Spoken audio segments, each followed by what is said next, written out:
2, 1, and we are recording with Miss Claire Lopez with an astounding resume. Would you please introduce yourself, because I will not do it any justice? Sure. Hi. Well, glad to be with you, Tommy, and with your audience this morning. Thanks very much for having me. Absolutely. So I am Claire Lopez. I'm the founder, the president of Lopez Liberty, LLC.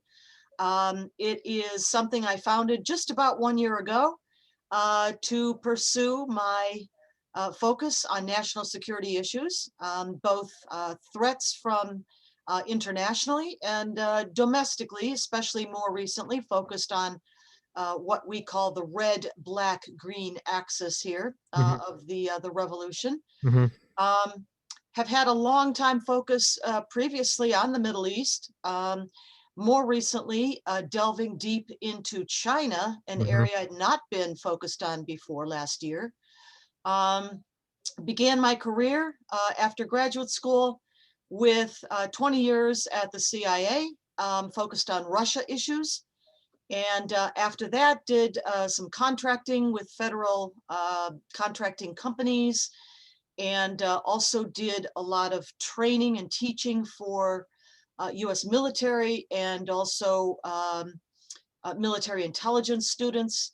Then sort of gravitated to the think tank world of Washington, D.C., and spent about 10 years involved with think tank activity, but always with that focus on national security. And so that is what I continue to do now. Do a lot of writing and speaking and broadcasting and webinars these last months as well. Yeah. Is with national security, again, as you know, with all of my expertise as a 30-year-old with a biology degree, and not time in the CIA, is on one hand, I look at something as domestic cultural revolutions, right? You could say Antifa, BLM, or you could say Proud Boys. On the other hand, you have something I've had on Brigadier General Robert Spalding, who wrote the book Stealth War, all about China. I've read it. Yeah, it's terrifying. He's It's good. he's he's fantastic. He's amazing. I love him. He's intimidating. Is now in your mind, what is with all your expertise, what is the greatest threat to national security right now? Is it something like a color revolution, or I noticed in your bio, is it EMPs? Is it an electromagnetic pulse? Because to me, that is the sleeper that nobody ever talks about. Well, it's all of the above. Unfortunately, we're faced with a range of critical threats, and it's sometimes a little hard to prioritize them even. But let's start domestically. Look at Texas. All Yeah. right. People may know that the United States has actually three interlocking electric grids. And Texas, the state of Texas, has its own. It is one of the three, and it stands alone as a state, although it's linked into the others, the east and the western one. But the poor folks down in Texas have been freezing to death. Where is Al Gore when you need him? And the state has been hit by storm after storm, winter storm, that literally froze everything. And not just the roads and the streets and your water pipes, but we're talking about the infrastructure of energy production and delivery to homes and to businesses. And so what they did is prioritized windmills and solar panels, just because most of the time Texas is a pretty warm place, but not always. And Yeah. Mother Nature does whatever Mother Nature wants to do, and sometimes it does winter storms like this that are devastating. Yeah.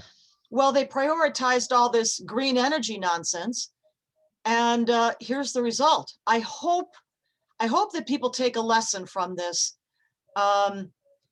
in terms of not just the vulnerability of our grid. What we're hearing today is that the grid managers of Texas had to literally shut down Mhm.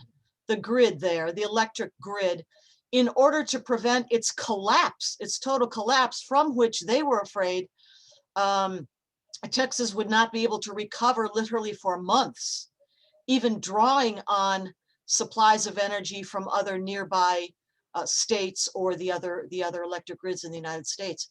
So that is a situation that should never happen. They never should have been in a position that vulnerable. And the second lesson, of course, is about all this, green energy nonsense. Sure, let there be solar panels and windmills when it makes sense. But in a state, in a country as wealthy as we are in natural resources of oil and gas, it is folly. It is absolutely the height of stupidity after we've achieved energy independence again for the first time since, what is it, the 1970s I think 50s or something like that. Right. To let that go and to allow ourselves to slip back into dependency on foreign sources of energy, oil, gas, possibly from places that don't like us very much. Yeah. Like Venezuela. Yeah. So I hope those are the lessons we take. Our hearts go out to the people of Texas. I know they're working very hard to restore electric connections for people, but there are a whole bunch, hundreds of thousands still without. Yeah. But lessons learned, I hope. So that's just one threat. You asked about threats. EMP, of course, electromagnetic pulse, potentially could result in the same kind of damage, meaning the crash of our entire U.S. Three-part electric grid. Were that electromagnetic pulse to come either from the sun or from a hostile adversary like North Korea or Russia or China or Iran, which, yes, does have a nuclear weapons program, to which the current new administration is collapsing, before which it's collapsing, appeasing as fast as it possibly can get the words out of its mouth. Yes, what would you like us to do? How fast? How high should I jump? It's appalling. So, there's another linkage to another threat. It's infuriating. And I believe yesterday or the day before, the Biden administration just passed funding through the year 2024 for, drumroll, the Wuhan Research Lab. Yeah, that's been ongoing. Yeah. So funding from the United States government goes through the Cabinet Department of Health and Human Services. And then from there, it is distributed to the National Institutes of Health, which then grants different recipients with money. One of those recipients is a kind of an umbrella group called the Eco Health Alliance, headed up by an American by the name, Peter Daszak. And so that organization then distributes funds further, and some of those funds indeed made their way to the Wuhan Institute of Virology. This is China's one and only, at least declared, BSL-4, that is Biosafety Level 4 laboratory. Although, as we know, of course, China has a massive, sprawling biological weapons program with many, many, many labs, most of them under the control of its Ministry of Defense and the People's Liberation Army. So the money to Wuhan was, as far as we know, began under the Obama administration, but then even the Obama administration became alarmed by late 2017. I'm sorry, by late, let's see, late, I think it was 2015 perhaps, when they became alarmed at the kind of studies that were going on, which include what they call gain of function. Now, gain of function means messing with the genomic sequence of a virus, in this case, the CCP virus, as we call it, to engineer it, to bioengineer it for greater capabilities, either greater transmissibility or greater lethality. By the way, those two things are in inverse proportion. They don't come together. It's one or the other. Yeah. But they have tools like CRISPR which are kind of like little baby um, molecular level scissors, if you will, Yeah. actually protein enzymes that can snip and cut out sequences of the genome and either just snip out or snip out from something else and sort of cut and paste it Mix and back match. in, Yeah. that kind of thing. Yeah. Um, and so they were doing those kinds of studies. And not only there, I have to say, some of that money also went to the University of North Carolina at Chapel Hill, where a team of US researchers was working with at least one key individual from the Wuhan Institute of Virology, a doctor, a researcher named Li Yangsheng, I think, if I get that right. And she also goes by a nickname, Bat Lady. She's called Bat Lady because in China for many, many years, she has been studying bat coronaviruses. Well, she was part of the team. They're working with the American researchers at the University of North Carolina that got some of this money for gain of function studies. Anyway, alarm, funding paused, cut off. For whatever reason, that funding was restored under President Trump. Mm-hmm. And in 2017, I believe. And then after that, last year, meaning in 2020, I think there was a question from a reporter or something during one of President Trump's press conferences about this. And that seemed to have been his first knowledge of what was going on. So he looked into it and he stopped the funding again. He too was alarmed. But then somehow it got restored. And it got restored through the National Institutes of Health and its subsidiary, the National Institutes of Allergy and Infectious Diseases, which is a department of the NIH for many decades under the direction of Dr. Anthony Fauci.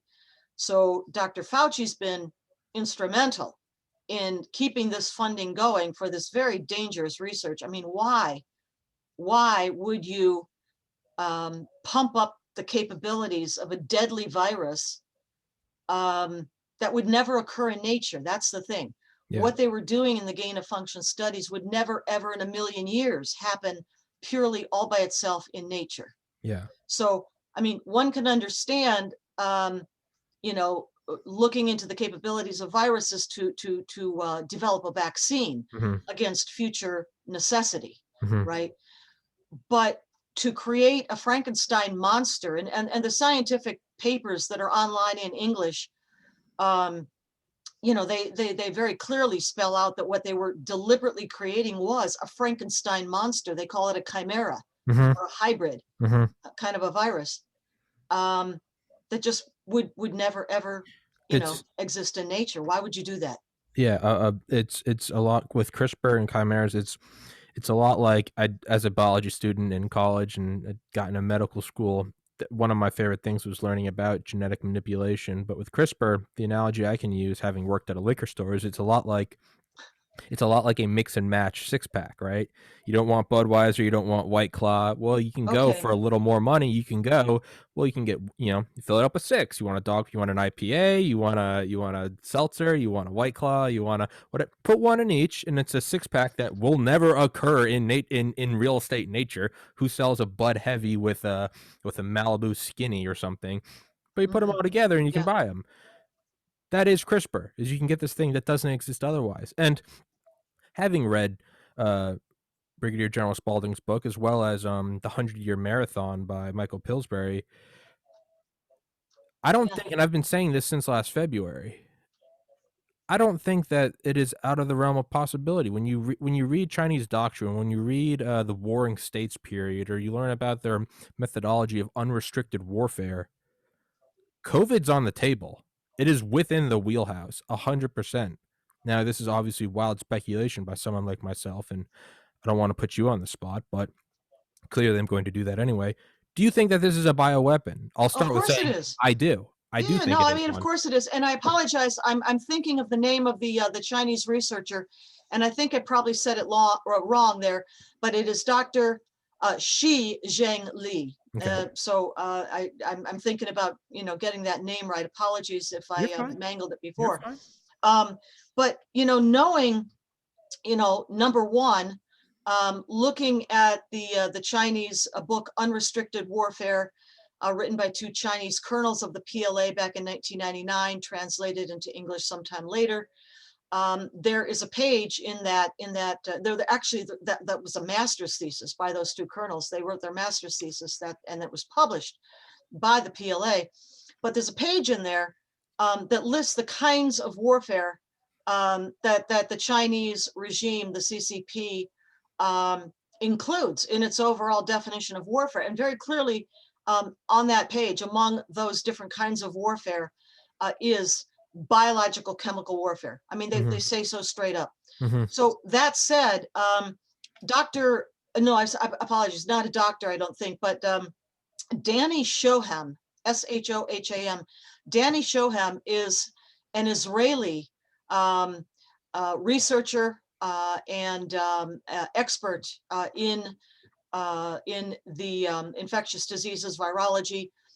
And he's done a lot of study on the Chinese biological weapons program. And you can find his work openly, with a search on the internet. And he has documented its sprawling, as I said, dozens and dozens of PLA-controlled biological weapons labs. It's not just the Wuhan Institute of Virology, but the kinds of things that they work on in all of those are, well, they're pretty horrific. But among them are the coronaviruses, that is the family of coronaviruses that include colds and different kinds of flus, and of course, then SARS, the original severe acute respiratory syndrome, and MERS, Middle East respiratory syndrome, and then SARS-CoV-1, and now we have SARS-CoV-2. They were working on these things, and we know that they were doing, gain of function studies with these kinds of viruses. So yeah, of course, this is a biological weapons agent. Now, where the uncertainty comes in, I think, is we don't know for sure. I don't know for sure anyway, if it escaped from a lab through carelessness and poor protocols, safety protocols, or whether it was deliberately on purpose. I lean toward the former, that it was an accident that it got out. I think they weren't really ready for it to be released. But once it did get out, the CCP, of course, absolutely jumped on it and deliberately ensured that it spread all over the entire world, and made malicious, deliberately malicious use of the spread of the virus for its own ends. It's and I know I said I'd keep you for 20 minutes, so I'll let you go in a minute. But I was gonna say is in Japan in the late 1940s, a Unit 731, and the leader Hiro Ishii. Not a lot of people know this. I've heard one Navy SEAL, Jocko Willink. I'll send you the podcast where I learned about it. Said Hiro Ishii in Unit 731 made the Nazis look like Boy Scouts. Yeah. The things they did. But if you go into Hiro Ishii's logic, per his words, America is a machine society. You destroy American tanks, ships, and planes, they rebuild them. They have unmatchable military might. You can't rebuild soldiers. It takes decades to literally grow new babies and teach them. If you release a plague or a bug, you can destroy that society. It's a form of, you have to respect your enemy, but it's a form of unrestricted warfare. It's how you take down how does David take down Goliath, right? You got the little, throw the pebble at his head. How would the Japanese army take down the United States in 1945? How would the CCP take down the United States in 2019 and 2020? A far superior technologically and through might, just overall force, the number of aircraft carriers we have, the size of our army, the Space Force, NRO, NSA, all that good stuff. How would you take it down? You have to use a wild card. I don't think it's at all out of the realm of possibility. I will say that we have this from the horse's mouth, as it were. Some years ago, a senior official of the Chinese Defense Ministry, perhaps about 2002, more or less, I'm not sure of the exact date, but gave a speech. And that speech was written about by Jeff Nyquist at his blog. I really recommend this, Jeff Nyquist, Nyquist. And the senior official's name was Chi Hao-xian. And Chi Hao-xian spoke very openly. At the time, apparently it was a secret speech, all right, but it got out. And so that's how we have it. But he spoke openly, at least internally at the time, about specifically using a biological weapon to depopulate the United States of America. I mean, it was like, well, yeah, I mean, what else would we do? It was so matter of fact Yeah. that it's chilling. But go to Jeff Nyquist's blog and you'll see back in, I think it was the fall of last year, maybe around September, perhaps, that he wrote this particular entry in his blog, The Secret Speech of Chi Hao-xian, openly declaring that China would use a biological weapon to depopulate the United States. And it's a form of, it's long-term, long con. How do you take down an enemy that is superior to you? I mean, and again, you have to respect the ingenuity for all of its psychopathy and malicious terror. Another thing is, I'd learned this quote. I'd never heard it before. I had on 2 days ago Michael Swanson, author of The War State, all about the military-industrial complex and whatnot. A few factoids in there I hadn't learned before. The biggest one to me was, I believe it was Chiang Kai-shek talking to Khrushchev. I'm probably getting all the names mixed up, but it was like 1950s, 1960s China, and they were saying, America might defend Taiwan with nuclear weapons. This is Khrushchev talking to Chiang Kai-shek.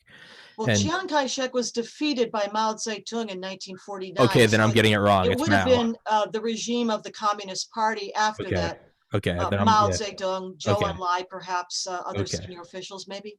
Okay. Khrushchev, of course, comes to power in the Soviet Union in 1958. Okay. So okay. Then you are correct. You are correct. that would be the dates there. Thank you. You are correct. I'm humbled by that. Thank you. No. It's easy enough. There's a lot going on. No, truly, I forget all of them. I'm being sincere. Thank you. It's but what he said, okay, what Mao said was, and so Khrushchev said, "What if they use nuclear weapons on your homeland?" And he said, "So what? We lose a couple 100 million. This is China's strong spot. Other nations don't have that." Insinuating that if an all-out nuclear war happens and America loses 100 million and we lose 100 million, it's much worse to them than it is to us. We basically have these cattle that we have more of. America is, you're right. It's, let's say I'm 5 feet and you're 7 feet. Well, a 6-foot flood, you're not worried about it. It's going to kill me. You're going to be fine. That's what they're insinuating in the 50s, is we have this just mass of people. Who cares? Maybe we can't take them on. Maybe they're ahead of us technologically. Just kill them all. Well, I'll give you one statistic that might change that perspective just a little bit by the end of this century anyway, the 21st century. Okay. And that is because of its horrifically misguided policies of the one-child, family, and then the attendant infanticide and abortion rate, especially of female babies. China is now one of the, if not the most rapidly aging societies on the face of the earth, with no children coming up behind. I didn't know or that. Many fewer children, I should say, coming up behind. I did not know that. And by the end of this century, continuing on this track, they will have a lower population than the United States of America. Oh, wow. I didn't know that. That's all things continuing as they are. Sure. Now, maybe something will change. I mean, sure. Maybe they'll have a baby boom. Sure. Maybe we won't. But at the moment, because of those misguided policies, they have a whole bunch of young men who cannot find wives. They call them bare branches. I don't know if you've heard that term before. Bare branches. In other words, they can never have, a family, offspring, children. And that's where the decline in the population is projected to come from. We can wrap on our tinfoil hats. Do you think China, a viciously efficient machine society, do you think COVID was to wipe out their elderly population, the people who are taking in resources but not putting any out?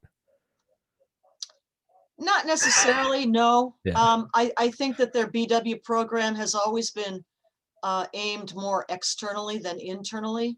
And again, as I say, I tend towards the explanation that this particular BW agent got out by accident, Yeah, although I don't know that.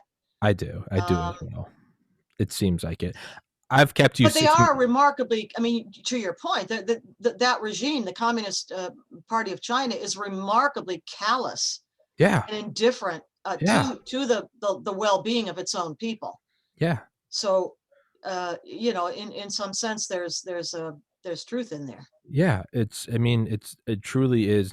It's one more C from the Soviet Union. It's just the CCCP, right? It's or vice versa. No, CCCP, they cut one off, made the CCP. It's just again China a little more efficient, right? Getting rid of one letter. I've now kept you for 7 minutes longer than I said I would. Oh, I could talk to you for hours. You are an incredibly interesting person. I have so many more questions for you, so I guess I'll have to set up another episode with you. I have questions but we'll again have about to do it again. please, I have questions about the green red was it the green red black axis? The red green Oh, black. that could be a whole program all by itself, It could be. That the for Belt and sure. Road Initiative, everything. I mean, subversion, what's China doing in Australia? Are they doing what are they doing the Belt and Road Initiative in Africa? Are they using that access as is that an extension of China? Is that organic? I don't know. But unlike me and my normal ramblings where it's just me yelling about things I've heard on Audible, I now have a well of information. I would love to pick your brain on another episode. To be continued. To be continued. Thank you so much. All right. Please send me any links to websites, and I know you have writings that I also want to go over. I have a lot of podcasts in store for you. It's Okay. so long as you're willing to come on. Okay, we'll do it. We'll do it again. Thank you Thank you so very much. much for having me. Thank you for coming on. This was awesome. Absolutely. This is I'm a kid in a candy store talking to an it's you truly don't understand how I was so psyched. I woke up and I was like, today's the day. So thank Well, you so thank you for much. that. No, thank you for coming on. You're an incredibly intelligent woman, and I'm honored to Appreciate have you on that. here. Thank you. All right. Thank Well, you. all Catch you right. next time. Very well. All Thank you right. so much. God Take bless. care.